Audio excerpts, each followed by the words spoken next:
पिछले एपिसोड में हमने देखा कि जैसे ही टिया बीवान को अपने सामने देखती है तो वो अचानक से शॉक्ड हो जाती है। वो अपने कदम पीछे लेने लगती है और एक पिलर के पीछे जाकर खड़ी हो जाती है। बीवान एक गहरी स्माइल के साथ आगे बढ़ गया।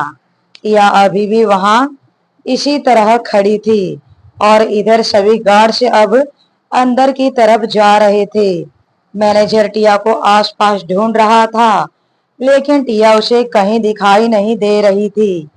मैनेजर ने जल्दी से अपने दूसरे स्टाफ से कहा, मिस टिया कहाँ है?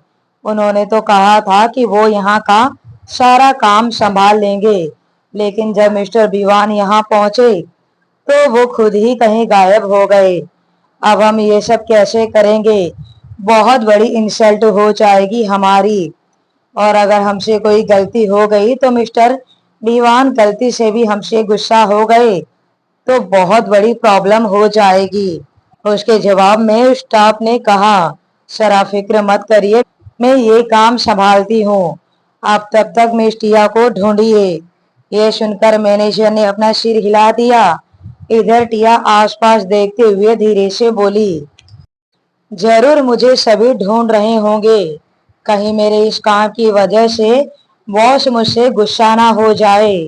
फिर उसने सोचा, नहीं, ये मैं क्या सोच रही हूँ?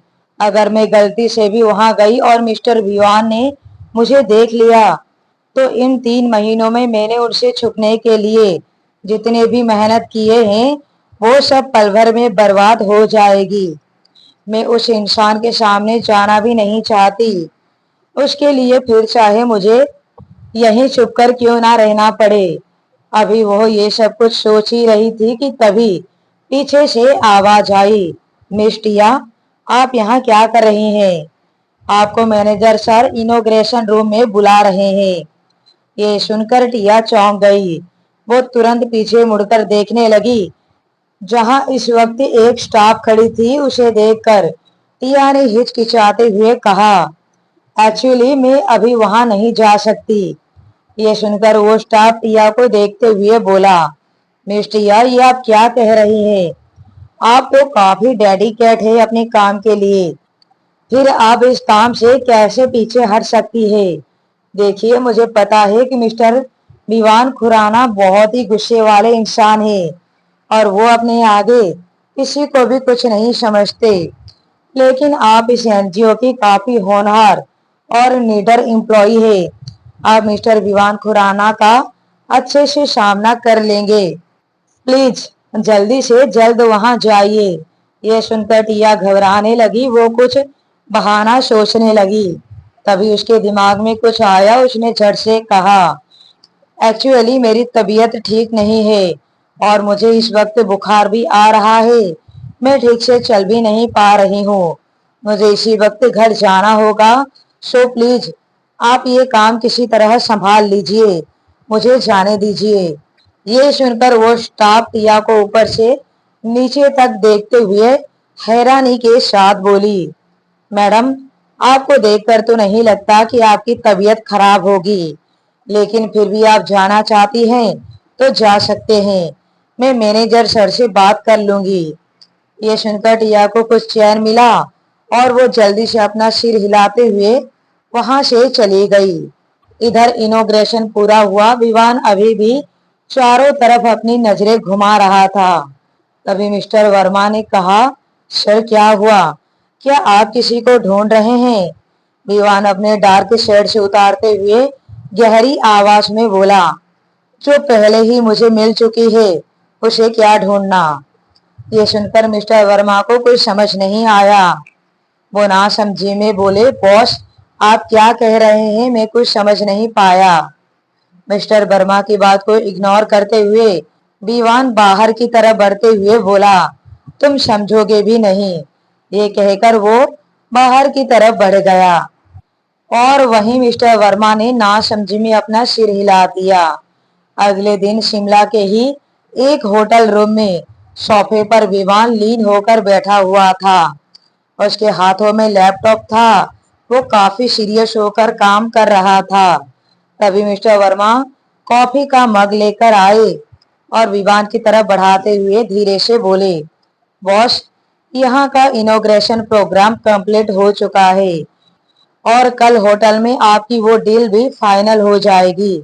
तो क्या हम परसों मुंबई वापस जाने का प्लान बना सकते हैं? ये सुनकर विवान के चलते हुए हाथ एक सेकंड के लिए रुक गए। उसने अपनी भौहें सिकुड़ते हुए कहा, मुझे अभी मुंबई वापस नहीं जाना। ये सुनकर मिस्टर वर्मा को कुछ समझ नहीं आया। उसने कहा, लेकिन क्यों सर? यहाँ का तो सारा शेड्यूल आपका कंप्लीट हो चुका है। इसके जवाब में विवान उसे घूरते हुए बोला, अभी यहाँ एक इम्पोर्टेंट काम होना बाकी है। जब तक वो नहीं हो जाएगा तब तक मैं यहाँ से कहीं नहीं जाऊंगा। And now you can go. ये सुनकर मिस्टर वर्मा और भी ज्यादा कंफ्यूज हो गए। उन्होंने अपना सिर हाँ में हिला दिया और वहां से सीधा बाहर निकल गए। इधर विवान लैपटॉप को साइड में रखा, कॉफी का मग उठाया, उसी के साथ उसने अपना फोन भी उठाया। इस वक्त उसके फोन में एक मैसेज आया था। मैसेज को देखते ही विवान, जो कि कॉफी का घूंट भरने ही वाला था, वो एक पल के लिए रुक गया। उसका चेहरा सर्द हो गया। अपने फोन की पकड़ मजबूत करते हुए वो दांत पीसते हुए बोला, तो तुम अब ये गेम खेलने जा रहे हो मेरे साथ, लेकिन तुम जानते नहीं हो कि मेरे साथ खेले गए हर एक गेम में जीत सिर्फ और सिर्फ विवान खुराना की ही होती है। अब तुम्हारे हारने का वक्त आ गया है। इसी के साथ विवान ने गुस्से के साथ कॉफी का घूंट भरा और उसमें मैसेज को घुरकर देखने लगा। शाम का वक्त है और होटल के एक एरिया में टिया अहाना को अपनी गोद में लेकर बैठी हुई थी। प्रथम अहाना के लिए आइसक्रीम लेकर आया और अहाना बड़ी सी स्माइल के साथ आइसक्रीम लेते हुए बोली, थैंक यू प्रथम अंकल। प्रथम अपनी जगह बैठ गया। उसने मुस्कुराते हुए कुछ कहना चाहा, लेकिन तभी प्रथम के पास एक कॉल आया। प्रथम अपने फोन को लेकर साइड में चला गया। इधर टिया अहाना को लेकर चेयर पर बिठाकर बोली, अहाना बेटा, आप यहीं बैठो, मम्मा आपके लिए टिश्यू लेकर आती है। यहाँ टिश्यू खत्म हो गया है। अहाना ने अपने पूरे मुंह पर आइसक्रीम लगा ली थी, इसलिए टिया साइड के ही टेबल में टिश्यू उठाने चली गई। इधर अहाना अभी भी आइसक्रीम खा रही थी। उसने अपना सिर दूसरी तरफ घुमाया, लेकिन जैसे ही उसने अपना सर घुमाया उसकी नजर किसी पर गई, जिसे देखते ही उसकी आंखों में चमक आ गई। वो तुरंत अपनी जगह से उठी और उस इंसान की तरफ दौड़ने लगी। उसने दौड़ते हुए उस इंसान को आवाज लगाई। इस वक्त विवान, जो गार्ड्स के साथ बाहर की तरफ निकल रहा था, उसके कदम रुक गए। उसने दूसरे ही पल अपना सिर घुमाया। विवान ने अपना सिर घुमाया और उसने राउंड टेबल की तरफ देखा तो उसके एक्सप्रेशन बदल गए। वो अपनी जगह रुक गए। वहीं मिस्टर वर्मा, जो विवान के साथ चल रहे थे, विवान को इस तरह रुकते हुए देखकर वो भी रुक गए और विवान के डायरेक्शन में देखने लगे, लेकिन वहां कोई दिखाई नहीं दिया। जिस वजह से उसने विवान से पूछा, बॉस क्या हुआ, आप इसे रुक क्यों गए? विवान ने चारों तरफ घूरते हुए कहा, मुझे पता है तुम यहीं हो। मिस्टर वर्मा को विवान की ये बात बिल्कुल भी समझ नहीं आई। उन्होंने नासमझी में पूछा, आप किसकी बात कर रहे हैं बॉस? हमें लेट हो रहा है, हमें चलना चाहिए। विवान ने अपने हाथों की मुट्ठियां बनाई और दांत भींचते हुए बोला, जो खेल तुम खेल रही हो मेरे साथ, इसकी सजा तुम्हें जरूर मिलेगी। ये कहते हुए वो वहां से अपने गार्ड्स के साथ बाहर निकल गया। इधर कॉरिडोर के पिलर के पास टिया अहाना के मुंह पर हाथ रखकर डर से खड़ी थी। वो धीरे से विवान को बाहर जाते हुए देख रही थी। इस वक्त उसके चेहरे पर पसीने थे, तो वहीं अहाना लगातार अपने मुंह को छुड़ाने की कोशिश कर रही थी। जब विवान चला गया तब उसने आखिरकार अहाना के मुंह को छोड़ दिया। अहाना छुड़ते ही जोर जोर से चिल्लाते हुए बोली, मम्मा ये आपने क्या किया? मैंने अभी अभी यहाँ डैडी को देखा था, मैं उनके पास जा रही थी। आप मुझे ऐसे क्यों पकड़ कर ले आए? आप बहुत बुरे हो, मैं आपसे बात नहीं करूंगी। ये कहते हुए उसकी बड़ी बड़ी आंखों में आंसू आ गए। वहीं टिया ने गुस्से के साथ कहा, अगर उस इंसान ने तुम्हें देख लिया होता तो तुम्हें पता भी है क्या होता? उसके जवाब में अहाना ने सुबकते हुए कहा, कल मुझे डैडी चाहिए। टिया ने गुस्से के साथ कहा, वो इंसान तुम्हें यहाँ से लेकर चला जाता और मैं अकेली रह जाती। मैं कभी उस इंसान के सामने तुम्हें नहीं जाने दूंगी और ना ही खुद जाऊंगी। तुम सिर्फ मेरे साथ रहोगी। मैंने तुम्हें कितनी बार कहा है कि तुम्हारे पास कोई डैडी नहीं है। अब बस चुपचाप मेरे साथ चलो। ये कहकर उसने जबरदस्ती अहाना के हाथ को पकड़ा और उसे वहां से टेबल की तरफ ले जाने लगी। तब तक वहां प्रथम भी आ चुका था। प्रथम अहाना को इस तरह रोते देख नासमझी में पूछा, या व्हाट हैपन? अहाना क्यों रो रही है? इसके जवाब में टिया ने गुस्से के साथ कहा, इसने अभी यहाँ मिस्टर बीवान को देखा और ये उन्हें आवाज लगाने जा रही थी। वो तो शुक्र है कि मैं टाइम पर आ गई, वरना पता नहीं अभी क्या हो जाता। उसकी ये बात सुनते ही प्रथम का चेहरा पूरी तरह काला पड़ गया और दूसरे ही पल उसने गुस्से के साथ कहा, तो वो विवान खुराना तुम्हारा पीछा करते हुए यहाँ तक चला आया? प्रथम ये कहते ही टिया हैरानी के साथ बोली, ये तुम क्या कह रहे हो प्रथम? मुझे नहीं लगता कि वो मेरा पीछा करते हुए यहाँ आए हैं। मुझे लगता है कि जरूर वो अपने ऑफिस के किसी काम से आए होंगे। प्रथम टिया की बात सुनकर खामोश हो गया, लेकिन उसके दिमाग में कुछ चलने लगा। उसने अहाना को अपनी गोद में उठाया और प्यार से बोला, क्या आपको डैडी चाहिए? इसके जवाब में अहाना ने तुरंत अपना सिर हिलाया और बोली, यस, अहाना को उसके डैडी चाहिए। उसके जवाब में प्रथम टिया को देखते हुए बोला, टिया प्लीज मैरी मी। अचानक से उसके मैरिज प्रपोजल को सुनकर टिया चौंक गई। उसने 2 कदम पीछे लेते हुए बोली, प्रथम ये तुम क्या कह रहे हो? उसके जवाब में प्रथम ने गुस्से के साथ कहा, तुम देख रही हो ना, वो विमान शिमला तक पहुंच गया है। उसे वक्त नहीं लगेगा तुम तक पहुंचने में, और जब तक मेरा तुम पर हक नहीं होगा तब तक मैं भी शायद कुछ भी नहीं कर पाऊंगा। इसलिए प्लीज मुझसे शादी कर लो, जिससे कि मैं पूरे हक से दुनिया वालों के सामने तुम्हें अपना कह सकूं और विवान से लड़ सकूं। क्योंकि जब तुम मेरी बीवी बनोगी तभी मेरे अंदर ताकत रहेगी उससे लड़ने के लिए। उसकी ये बात सुनकर टिया अब बेचैन हो गई और उसने बेचैनी के साथ कहा, लेकिन प्रथम ये सही नहीं है। मैं तुमसे शादी कैसे कर सकती हूँ? तुम तो मेरे दोस्त हो और हमारे बीच अभी कुछ भी। प्रथम उसकी बात को बीच से काटते हुए कहा, तुम फिक्र मत करो, हम शादी के बाद भी दोस्त ही रहेंगे, लेकिन फिलहाल के लिए हमें शादी करना चाहिए और उस विवान को पता चलना चाहिए कि तुम उसके लिए कुछ भी नहीं हो। ये सुनकर टिया ने एक नजर अहाना को देखा। अहाना बस टुकुर टुकुर उन्हें ही देख रही थी। उसे देखते हुए आखिर में टिया ने कहा, प्रथम तुमने आज तक मेरा बहुत साथ दिया है। पर वो कुछ कहती कि उससे पहले ही प्रथम के चेहरे पर एक अजीब सी मुस्कुराहट आ गई। उसने टिया के हाथ को पकड़ा और उसे बाहर ले जाते हुए बोला, थैंक यू सो मच टिया। अब हम यहीं पर धूमधाम से शादी करेंगे और उस विवान खुराना को बताएंगे कि वो क्या है और उसकी औकात क्या है। ये कहते हुए वो उसे बाहर की तरफ ले जाने लगा। वहीं टिया ने उसका कुछ भी जवाब नहीं दिया। वो बस खामोशी से प्रथम को देख रही थी। कुछ देर में वो घर पहुंचे। अब तक रात हो चुकी थी, अहाना भी सो गई थी। टिया ने अहाना को बेड पर सुलाया।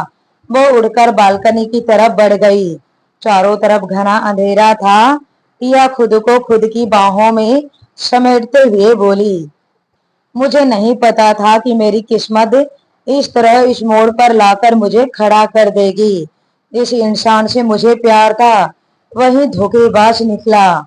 मुझे लगता है कि मेरी जिंदगी में अब प्यार ही नहीं, इसलिए मुझे प्रथम से शादी करके आहाना को सिक्योर कर लेना चाहिए, क्योंकि जब तक मैं सिंगल रहूंगी तब तक मिस्टर विवान जरूर आहाना को अपना बनाने की कोशिश करते रहेंगे। ये कहते हुए उसने अपनी आंखें बंद कर ली और वो इसी तरह खड़ी रही। अगले दिन सुबह टिया जब आहाना को अपनी गोद में लेकर हॉल रूम में आई तो उसने देखा कि इस वक्त वहां पंडित जी बैठे हुए हैं और उनके साथ प्रथम भी बैठा था। ये देखकर टिया ना समझी में बोली, प्रथम, पंडित जी यहाँ क्या कर रहे हैं? प्रथम ने मुस्कुराते हुए कहा, मुझे अच्छे से पता है कि तुम्हें कोर्ट मैरिज पसंद नहीं है, इसलिए मैं तुम्हारे साथ पूरे विधि विधान से शादी करके तुम्हें अपना बनाऊंगा। शादी का मुहूर्त पूछने के लिए मैंने पंडित जी को बुलाया है। टिया ने ये सुनते ही अपने होठ भींच लिए। तभी अहाना ने टिया से कहा, मम्मा, क्या अब प्रथम अंकल मेरे डैडी बनेंगे? इसके जवाब में टिया कुछ कहती उससे पहले ही प्रथम ने कहा, हाँ बेटा, मैं आपका डैडी बनूंगा और आप उस विवान को डैडी बुलाना बंद कीजिए, क्योंकि वो आपको डिजर्व नहीं करता। मैं आपको सारी खुशियां दूंगा। ये सुनकर अहाना का छोटा सा चेहरा लटक गया। उसने प्रथम से अपना मुंह फेर लिया, जिसे देखकर प्रथम के एक्सप्रेशन बदल गए। टिया ने कुछ नहीं कहा। उसने अहाना को लेकर वापस कमरे में चली गई। तभी पंडित जी ने कहा, 2 दिन के बाद शादी का सबसे अच्छा मुहूर्त निकला है, आप चाहे तो उसमें ही शादी कर सकते हैं। ये सुनकर प्रथम ने मुस्कुराते हुए कहा, थैंक यू सो मच पंडित जी। इसके बाद पंडित जी वहां से चले गए। फिर प्रथम ने टिया के पास जाकर उसे कहा, टिया, 2 दिन बाद हमारी शादी है, शादी की शॉपिंग तुम आज से ही कर लो और मैं शादी की तैयारी करता हूँ। ये सुनकर टिया ने अपना सिर बस हाँ में हिला दिया। प्रथम वहां से बाहर चला गया। अहाना टिया की गोद से उतरकर गार्डन में चली गई। टिया चुपचाप सोफे पर बैठ गई और खुद से बोली, अगर ये सब कुछ सही है तो मेरा दिल इतना बेचैन क्यों हो रहा है? मुझे ऐसा क्यों लग रहा है कि जो हो रहा है वो गलत है? ये शायद नहीं होना चाहिए, लेकिन अब मैं इसमें कुछ नहीं कर सकती। और अगर मैंने ना कहा तो शायद प्रथम मुझसे बहुत नाराज हो जाएगा और मैं प्रथम को नाराज नहीं कर सकती। ये कहते हुए उसने गहरी सांस ली और फिर अपना फोन निकालकर किसी को कॉल डायल कर दिया। शादी की तैयारियों में ही 2 दिन निकल गए। टिया ने एनजीओ से छुट्टी ले ली और वो 2 दिन घर पर ही थी। शॉपिंग उसने प्रथम के साथ कर ली थी और आज 2 दिन बीत चुके थे और आज के दिन ही उसकी प्रथम के साथ शादी होने वाली थी। 2 दिन के बाद शादी वाले दिन सुबह का वक्त है। गार्डन में मंडप को सजाया गया था। वहीं पर कारीगर लगे हुए थे जो काम कर रहे थे और वहीं गार्डन के दूसरी एरिया में मेहंदी और संगीत का डेकोरेशन किया गया था। टिया सोफे पर क्रीम कलर के लहंगे में बैठी हुई थी, अपने हाथों में मेहंदी लगवा रही थी। वहीं नेहा उसके पास ही बैठी मुस्कुराते हुए उससे बातें कर रही थी। कुछ खास रिलेटिव्स और गेस्ट भी वहां मौजूद थे। चारों तरफ चहल पहल थी। आहाना वहां के कुछ बच्चों के साथ खेल रही थी। तभी नेहा टिया को ध्यान से देखते हुए बोली, टिया, क्या हुआ है तुम्हें? तुम मुझे खुश क्यों नहीं लग रही हो? आज तुम्हारी शादी है, देखो तुम्हारे हाथों में मेहंदी कितनी प्यारी लग रही है। उसकी आवाज सुनकर टिया, जो किसी सोच में गुम थी, वो अपने सेंस में वापस आई और उसने स्माइल के साथ कहा, नहीं तो मैं तो बहुत खुश हूँ, बस मुझे डर लग रहा है कि अब कुछ गलत ना हो जाए। उसके जवाब में नेहा ने मुस्कुराते हुए कहा, तुम फिक्र मत करो, अब कुछ गलत नहीं होगा, जो होगा सब अच्छा ही होगा। ये सुनकर टिया मुस्कुरा दी और फिर मेहंदी वाली ने कहा, मेहंदी पर किसका नाम लिखना है? इसके जवाब में नेहा ने मुस्कुराते हुए टिया को छेड़ते हुए कहा, इनके पतिदेव का। ये सुनकर टिया और भी ज्यादा बेचैन हो गई। वो मेहंदी वाली प्रथम का नाम लिखना शुरू किया, लेकिन तभी अहाना के रोने की आवाज सुनाई दी। ये सुनकर टिया ने तुरंत मेहंदी वाली से अपना हाथ पीछे खींच लिया और अहाना की तरफ बढ़ गई। अहाना उस वक्त गिर गई थी और वो रो रही थी। टिया ने तुरंत उसे खड़ा किया और जल्दी से बोली, आप ठीक तो हो? आपको ज्यादा चोट तो नहीं आई? अहाना ने सुबकते हुए कहा, मम्मा, उस बच्चे ने मुझे गिलाया। ये कहकर उसने दूसरे बच्चे की तरफ इशारा किया। टिया ने उस बच्चे से कहा, बेटा, आप दोनों अच्छे से खेलो, इस तरह लड़ाई नहीं करनी चाहिए और आप दोनों एक दूसरे को परेशान नहीं करोगे, ओके? जिसके बाद उस बच्चे ने अपना सिर हाँ में हिला दिया। तभी प्रथम वहां पर आया और टिया से मुस्कुराते हुए बोला, टिया, शादी की सारी तैयारियां हो गई है, तुम भी जाकर थोड़ा रेस्ट कर लो, क्योंकि शाम को शादी का मुहूर्त है। 2 दिन से तुमने बहुत ज्यादा काम किया है, तुम ठीक से सोई भी नहीं हो। प्रथम के ये कहने पर टिया ने चुपचाप अपना सिर हिला दिया। वो सीधे नेहा के साथ अंदर चली गई। धीरे धीरे शाम हो चुकी थी। गेस्ट का भी आना शुरू हो चुका था। चारों तरफ एक अलग माहौल बन चुका था और वहीं रूम में टिया मिरर के सामने बैठी हुई थी। मेकअप आर्टिस्ट उसे दुल्हन की जोड़े में रेडी कर रहे थे। टिया के चेहरे पर कोई भाव नहीं थे। वो बस एक टक खुद को मिरर में देख रही थी। तभी नेहा ने उसे छेड़ते हुए कहा, वैसे शादी के बाद प्रथम और तुम हनीमून पर कहाँ जा रहे हो? इसके जवाब में टिया ने धीरे से कहा, मैंने तुम्हें पहले ही बताया है कि ये शादी किस बेस पर हो रही है, फिर भी तुम मुझे बार बार परेशान कर रही हो। प्लीज नेहा, तुम ये जानती हो कि हम दोनों के बीच कोई प्यार नहीं है। हम पहले जैसे दोस्त थे वैसे ही आज भी दोस्त है। ये सुनकर नेहा चुप हो गई। वही मेकअप आर्टिस्ट उसे तैयार करने लगा।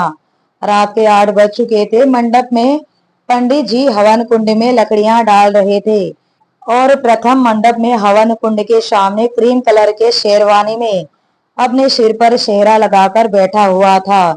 इस वक्त उसके चेहरे पर एक अलग ही चमक दिखाई दे रही थी और उसने पंडित जी से कहा, पंडित जी, शादी थोड़ा जल्दी खत्म करवाइए। उसके जवाब में पंडित जी ने अपना सिर हिला दिया और उसने फिर कहा, शादी का वक्त हो चुका है, अब आप अपनी दुल्हन को बुलाइए। प्रथम ने वहां मौजूद एक शख्स को ऊपर जाने का इशारा किया। इसके बाद उसने गहरी सांस लेकर खुद से कहा, दीवान खुराना, बस थोड़ी देर, उसके बाद टिया हमेशा के लिए मेरी हो जाएगी और मैं उससे कोई धोखे में शादी नहीं कर रहा हूँ तुम्हारी तरह। मैं उसे पूरे विधि विधान के साथ शादी कर रहा हूँ। ये कहते हुए प्रथम गहरी स्माइल के साथ सामने देखने लगा। कुछ देर में सभी गेट की तरफ देखने लगे, जहां इस वक्त नेहा टिया के लहंगे को संभालते हुए उसे अंदर की तरफ लेकर आ रही थी। प्रथम ने जैसे ही टिया को लाल कलर के दुल्हन की जोड़े में देखा, वो बस उसे देखता रह गया। वहां मौजूद गेस्ट भी टिया को आंखें फाड़े देख रहे थे। टिया दुल्हन की जोड़े में बहुत ही ज्यादा खूबसूरत लग रही थी, लेकिन उसके चेहरे पर कोई स्माइल नहीं थी। उसने अपना सिर नीचे झुकाया हुआ था और उसका चेहरा नेट के दुपट्टे से पूरा ढका हुआ था, लेकिन दुपट्टा नेट का होने की वजह से उसका चेहरा दिखाई दे रहा था, जो बहुत ज्यादा खूबसूरत लग रहा था। प्रथम अपनी जगह से खड़ा हुआ। नेहा टिया को लेकर मंडप में आई। प्रथम ने प्यार से अपना हाथ आगे बढ़ाया। टिया ने हिचकिचाते हुए अपना हाथ प्रथम के हाथ में दे दिया और फिर प्रथम ने उसे लेकर मंडप में खड़ा हो गया। इधर नेहा ने अहाना के हाथ को पकड़ लिया और उसे लेकर सोफे पर बैठ गई। अहाना को ये कुछ भी समझ नहीं आ रहा था, इसलिए वो बस इसे एंजॉय कर रही थी। इधर टिया प्रथम के सामने खड़ी थी। प्रथम ने टिया को बरमाला पहनाई। टिया ने भी अपने कांपते हुए हाथों से उसे बरमाला पहनाई।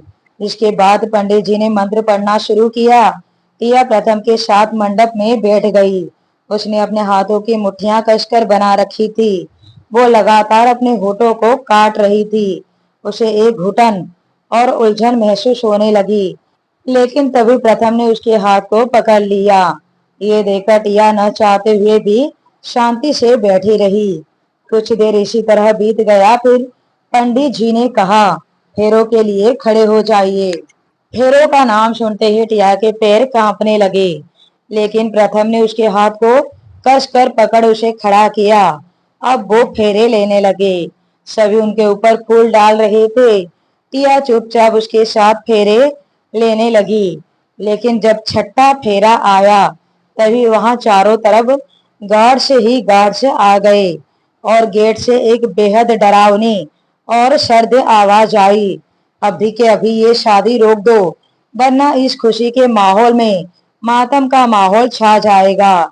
उस आवाज को सुनते ही प्रथम और टिया अपनी जगह बिल्कुल जम गए। टिया तुरंत अपने सामने गेट की तरफ देखने लगी और गेट पर मौजूद इंसान को देखते ही उसके पैरों तले जमीन खिसक गई। कौन होगा वो शख्स? क्या आप अंदाजा लगा सकते हैं? तो कमेंट में बताएं। क्या ये शादी हो सकती है? क्या विवान ये शादी होने देगा? कहानी को आगे जानने के लिए बने रहिए फील माई लव कहानी पर।